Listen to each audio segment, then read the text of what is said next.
Well, welcome to the Innovator Summit for RootsTech 2016.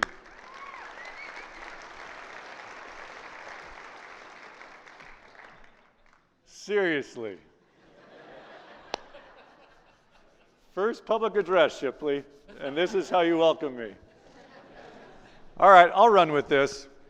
My name is Steve Rockwood, and I have this nasty habit of looking at things inside out, upside down, and backwards.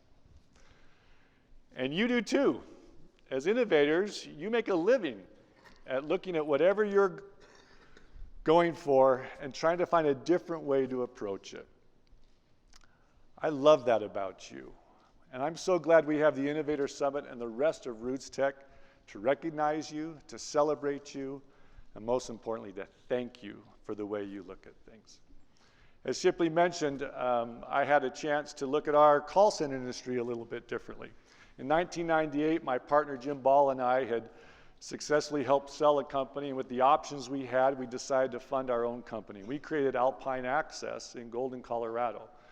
And it was an outsourced call center company, and we had been successful in the traditional model, but we thought, what if we stopped trying to bring people in to a center, which was the call center industry was all about that. If you build it, they will come. What if rather than trying to bring them into our space and tell them what they want, what we wanted them to do, what if we built a company totally based on what they want to do, where they wanted to work, when they wanted to work? Could we attract people that would never, ever, ever come into a call center no matter how much you paid them? And thus we started Alpine Access. Now we had a number of technological hurdles we had to overcome, and one of those was pretty simple. How do you take an 800 call and deliver it to the next available agent, but the next available agent is thousands of miles away? We had no technology to help us do that. We had to build it for ourselves. So we literally went and bought a bunch of phones. And we topped those phones in, and we literally turned the phones inside out, upside down, and backwards. We ripped off the casings, and we soldered them together, and we created this new technology called BOPG.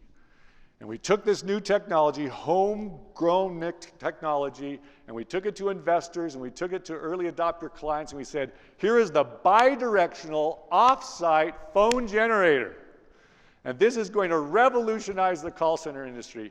And they invested, and they bought our services, and our dream was off and running. It was the bi-directional off-site phone generator. But to me and Jim, we're pretty simple-minded. It was just a bunch of phone guts. And that was the actual name, a bunch of phone guts. When we launched the company and actually had thousands of people calling us with our bunch of phone guts, we then actually had a real ACD because the vendors caught up to us. And then me and a few of the engineers, we pulled out some of the original bunch of phone guts, created this trophy for my business partner Jim because he was the brainchild of bunch of phone guts. I am convinced that you have a bunch of phone guts. You've already developed some, you've got some here, and we're here at RootsTech to help you bring those bunch of phone guts to life and to apply it to this unbelievable industry called family history. It's an industry of great innovation. RootsTech and the Innovator Summit is here to help you bring your bunch of phone guts and find people that will enable you to make that come to life.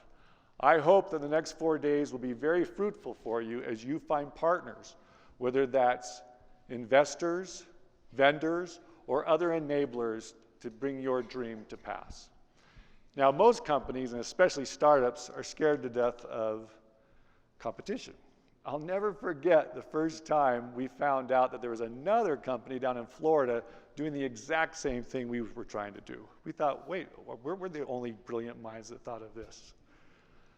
But then we realized that competition was a blessing to us. Competition is fabulous. It's vital. I hope when you come here at RootsTech, you'll find competition. Because it's the competition that kept us sharp. It kept us on edge. It kept us honest. And I'll never forget, several years later, me sitting in the corporate offices of that company in Florida, having competed with them for years, and realizing that because we had fair competition, we worked hard together, we not only had both of our companies thrive, but we actually created a whole new industry that's now commonplace in the call center industry to have distributed home-based call centers. So I hope that you're going to have a great time finding partners and competitors here as you bring your BOPGs to life. We need you. The industry needs you. And I wanted to share with you something that Richard G. Scott said about you at RootsTech 2011. Let's see if we can roll that. We are in a position to provide a platform or a base that allows coordination of many of the other groups who are doing extremely important and outstanding work in family history and genealogy. And from that standpoint, I'm grateful we can do it. But there's so many partners now doing so much work that it's just thrilling to see how it's expanding throughout the world.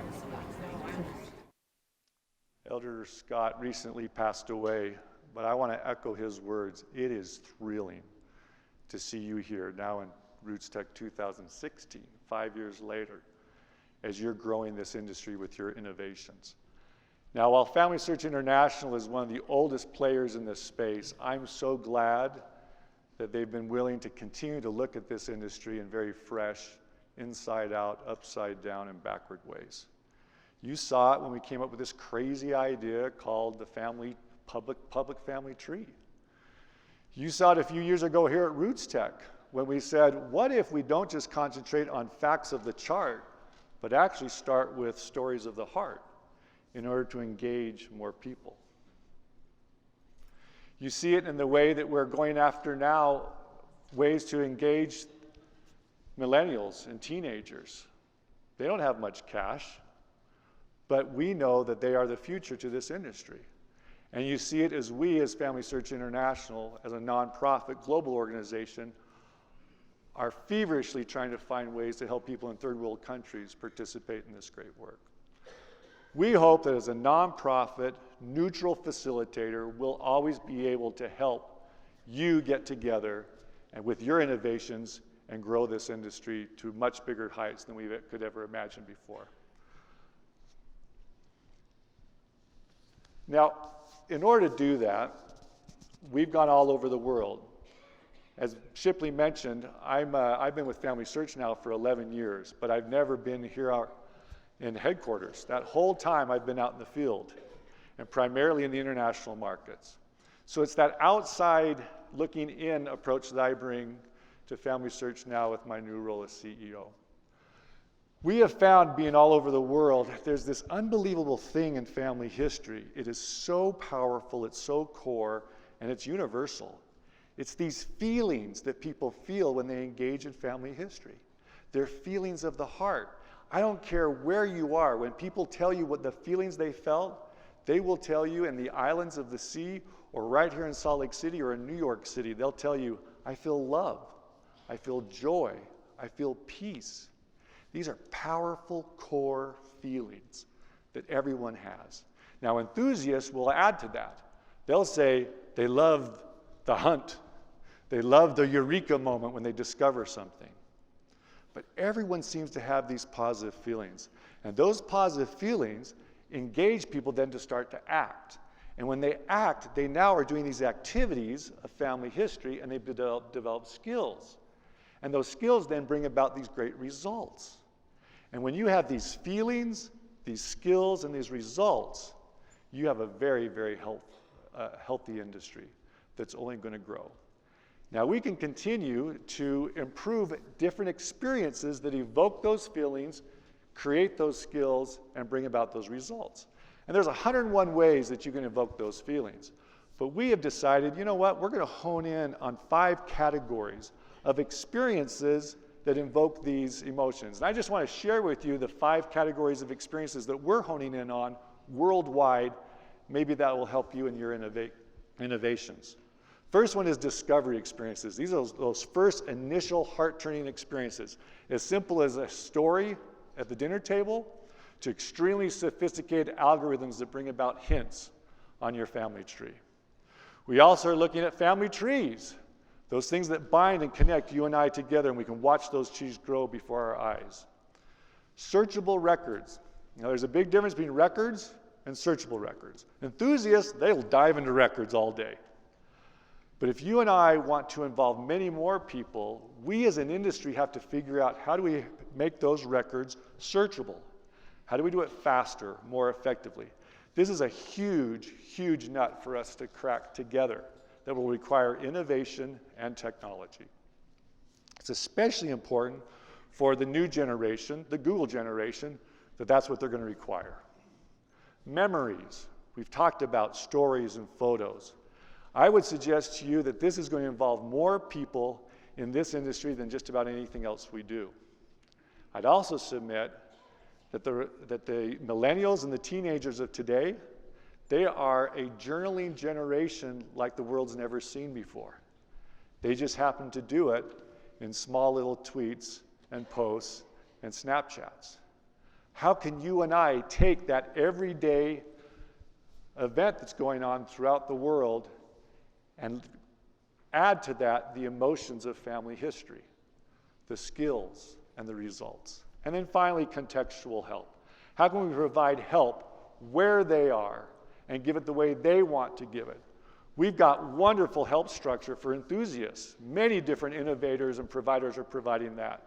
But what about the help that we're going to provide the teenagers and the millennials who don't want to call a call center, who don't want to come to a family history center? And quite honestly, they probably don't even want to talk to you, the sponsor. They'd rather find out what their fellow peers are experiencing. These are the 5 types of experiences that we as FamilySearch International are going to continuously, feverishly go after for any patron, no matter where they live and no matter where their families are from. Now let me end with one small little inside out, upside down, backward view of our wonderful industry. Let's say this circle is our great industry a few years ago. And let's say this other circle is the growth of that industry now. And we see the industry is growing quite in a very healthy way. And if we just concentrated on attracting more and more enthusiasts and helping the enthusiasts do what they do well, we would all be very happy, because this is a very vibrant, wonderful industry. But what if we looked at this industry maybe the same way Jim and I looked at the call center industry? What if rather than trying to bring people into our world and show them how to do family history the way that we learned how to do family history and come and do it the way we want them to do it, what if we took those emotions, those skills, or those results and exported it into their world? What if we could we do something to enhance their everyday life? When I think of this, I think of math. You actually did math this morning and you didn't know it. Now I'm sure there's some math technology conference for mathematicians out there. There's a math RootsTech. And I'm sure the mathematicians get together and they hone their skills, which is a wonderful thing. But you and I, out in the ordinary world, we use math every single day. You use it this morning when you decide what time you're going to set your alarm clock, when you snoozed it to determine, and you calculate how long you could still sleep. You use math to determine how you're going to commute here to the Salt Palace. You use math when you decide how long you're going to zap your muffin or buy your breakfast on the way here. You and I use math every single day. It is a vital function. It enhances our everyday life. What if family history was like math? What if we used family history, especially those emotions, those skills, and those results in our everyday life? Let me give you one example. This is one of our certified partners, Little Family Tree. These kids are simply at their tablet, like many tablet-toting kids today, playing a game, doing their normal everyday experience, but it's actually a family history experience. Let me ask you a few hypothetical questions. How could DNA in my family tree help me determine if this rash is cancerous or not? How could those everyday tweets and posts, if they're connected to the living members in my private tree, how could I then use that to start building my own family archive?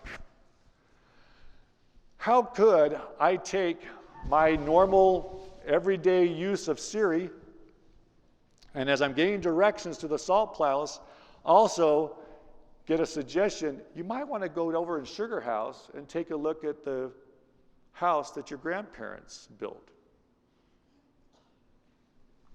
or go see the gravesite and enhance and just give me a moment of those feelings of joy during my everyday life. And how can we then use family history to enhance other industries? How can family history enhance the travel industry? How could it enhance the new foodie industry that's growing like crazy with family recipes? How could it enhance education, learning a language, taking up an instrument? How could family history help people overcome addictions? We're finding that the act of indexing is helping rehabilitate the incarcerated. So these ideas might be really crazy, but I just invite you to consider that. Let's continue to focus in on how can we help family historians do their wonderful thing, and let's grow that space. But at the same time, how could we then work with the partners that you'll meet here at RootsTech to maybe bring family history out and become part of the fabric of everyday life? My name is Steve Rockwood. I look at things inside out, upside down, and backwards. When I look at you, I get pumped. I'm excited. And we thank you for coming here, and we hope this will be a very fruitful 4 days for you at RootsTech. Thank you very much.